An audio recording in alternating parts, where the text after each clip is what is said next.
नमस्ते इंडिया, आपका हमारे इस ऑर्गेनिक सोच यूट्यूब परिवार में स्वागत है।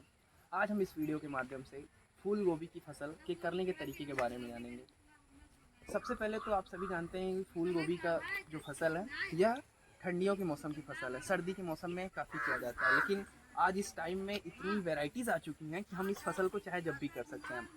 सबसे अच्छी बात तो इसमें यह है कि फूल गोभी में ढेर सारा vitamin C, vitamin B, fibres होता है, जो कि हमारे डाइजेशन के लिए, हमारे ब्रेन पावर के लिए, हमारे लीवर के लिए, हार्ट अटैक के लिए बहुत अच्छा होता है। मेरे किसान मित्र, यह फूल गोभी की फसल की अगर खेती हम करना चाहें तो उसमें थोड़ा सा रख रखाव, थोड़ी सी देखभाल और थोड़ी सी इन्वेस्टमेंट अगर आप करते हैं तो आप इससे ढेर सारी आमदनी बना सकते हैं। तो आइए हम इसके बारे में बात करते हैं कि फूल गोभी की फसल कैसे करते हैं। सबसे पहली बात, फूल गोभी की फसल करने के लिए हमको 6 घंटे की सनलाइट चाहिए। और दूसरी बात, इसमें हमको सबसे पहले ये इंपॉर्टेंट रखता है कि हमारे इस जो फील्ड होती है, जिस फील्ड पे हम इसको करना चाहेंगे, उस फील्ड का पीएच वैल्यू कितना होता है। तो अगर हम जिस फील्ड पे कर रहे हैं उस फील्ड का पीएच वैल्यू एग्जैक्ट 6.5 होना चाहिए, जो कि वेरी ऑप्टिमम होता है हमारे फूल गोभी की फसल के लिए। और साथ ही साथ हमें ये भी ध्यान रखना है कि जो फूल गोभी का फसल है इसके लिए क्या टेम्परेचर होना चाहिए। तो जो हमारे इंडिया का वेदर है उस वेदर के हिसाब से इसको 26 डिग्री से लेकर 33 डिग्री का तापमान ईजी है, अच्छा है, जिसमें ये अपनी अच्छी फसल हो सकती है। सेकेंड थिंग इज़ दैट हमको बीज दर, सीड के रेट के बारे में जानना पड़ेगा। तो फसल जो कि ये फूल गोभी की जो फसल है, इसमें अगर हम देखें तो 200 ग्राम से लेके 500 ग्राम तक प्रति हेक्टेयर, मतलब एक हेक्टेयर में 200 से लेके 500 ग्राम तक अगर हम लोग सीड्स डाल रहे हैं तो इनफ है। अगर हम छोटे फार्म की बात करें, जैसे कि मतलब किसी का छोटा फार्म है, जैसे कि मैंने किया है छोटे लेवल पे, छोटे से थोड़े तरीके में, तो अगर ऐसा हम लोग अगर जाने तो इसमें 1 ग्राम सीड्स में आप 100 पौधे उगा सकते हैं। मतलब अगर आप अपने छत पे करें, टेरिस फार्मिंग कर रहे हैं, छोटे से बगीचे में लगा रहे हैं, किसी पॉट में लगा रहे हैं, तो आपको क्या करना होगा कि 1 ग्राम सीड्स अगर आप टर्मिनेट करते हैं तो वह 100 पौधे तैयार कर सकता है, और जिस 100 पौधे को आप लगा के अच्छे से ग्रो कर सकते हैं। सीड जर्मिनेशन के 20 से 25 दिन बाद पौधे तैयार हो जाते हैं, जिसको आप इजीली अपने फार्म पे, अपने बड़े प्रोजेक्ट पे, अपने जहाँ भी आप चाहते हैं लगा सकते हैं। हम लोग कैसे प्लांटेशन करें, how to plant cauliflower plants in a field. तो आइए हम आपको दिखाते हैं एक ग्राउंड के हिसाब से। जैसे आप देख पा रहे हैं हमारे एक प्लांट में, देखना नियर अबाउट 1 to 1.5 फीट का डिस्टेंस है, जो कि हमने मेज़र किया है, और यही हमारे पूरे रो में चलते हैं। आप देख पा रहे हैं 1 रो में, 2 रो में, 3 रो में, ऐसे हमने किया है। तो हमें ध्यान क्या रखना है कि हम लोग को एक फूल गोभी के कतार में 1 से लेके 1.5 फीट तक की दूरी रखनी है। अगर हम सेंटीमीटर में बात करें तो it near about 20 centimetre to 40 centimetres. अगर आप इसे बड़े प्रोजेक्ट पे करना चाहते हैं, आई मीन जैसे कि अगर आपके पास स्पेस ज़्यादा है, तो आप अगर कपल ऑफ रोज एक साथ करना चाहते हैं, क्यारियों का बंडल एक साथ करना चाहते हैं, जैसे 2 क्यारियों का एक सेट, देन अगेन 2 क्यारियों का एक सेट, तो उसमें आपको करना क्या होगा कि उसके बीच की दूरी क्या है मैं बताता हूँ आपको। जैसे उन 2 क्यारियों के बीच की दूरी वर्सेस दूसरी क्यारियों के बीच की दूरी 1 मीटर होनी चाहिए, और उन 2 क्यारियों के बीच की दूरी 30 सेंटीमीटर होनी चाहिए। एज़ यूजुअल एक क्यारी में आप पौधे को 20 टू 40 सेंटीमीटर्स के बीच में लगा सकते हैं। अगर आपको ये चीज़ें एग्जैक्टली समझ में नहीं आई होंगी जो मैंने बोला है, वो आपको इस फोटो में दिख रहा होगा जो मैं कहना चाह रहा हूँ।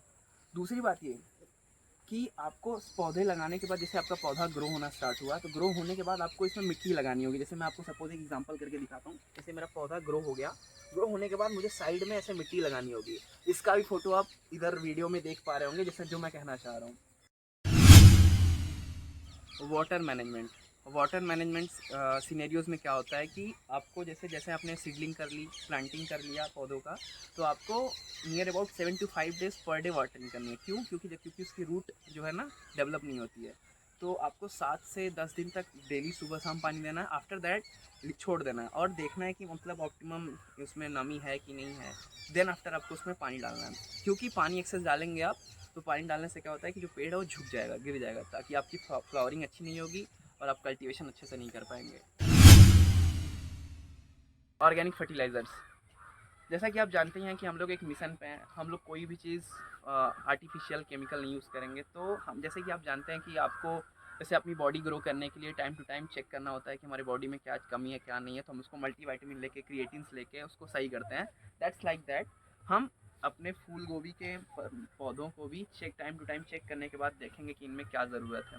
बूस्टिंग डोज देने की ज़रूरत होती है कभी कभी, तो आप उसमें क्या दे सकते हैं, क्योंकि हमारा मिशन है ऑर्गेनिक, तो हम उसमें वर्मी कंपोस्ट, काऊ डंक वर्मी वॉश, जो भी कुछ आपके पास प्रेजेंट हो वो आप दे सकते हैं। लकड़ी की खाद, मतलब जैसे कि आपने कुछ जलाया घर में तो राख जो बची वो आप एज ए मैन्यूर्स दे सकते हैं, वो भी काफ़ी हेल्पफुल होता है। उसमें 16 एलिमेंट्स होते हैं जो कि हमारे पौधे को ग्रो करने में हेल्प करते हैं।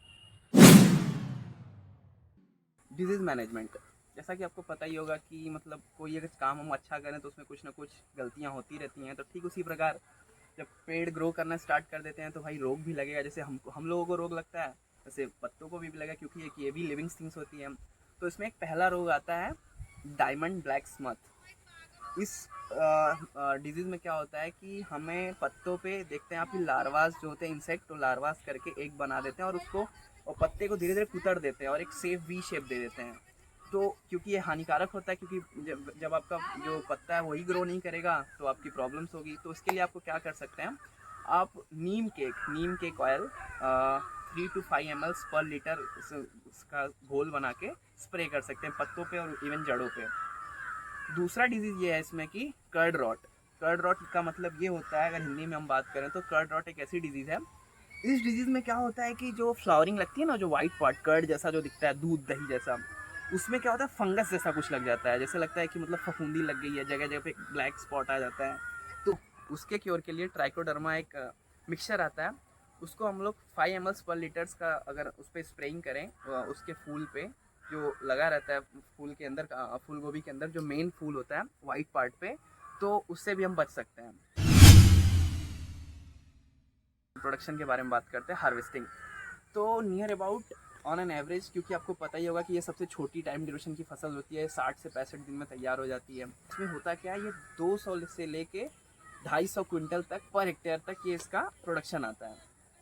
और आपको बता दूं कि इसका सही टाइम है जो कि कल्टीवेशंस का और प्लांटिंग का सितंबर से लेकर अक्टूबर तक। अगर आप मतलब इसको करना चाहते हैं तो आप इसको सितंबर या अक्टूबर में इसकी प्लांटेशन लगा दें।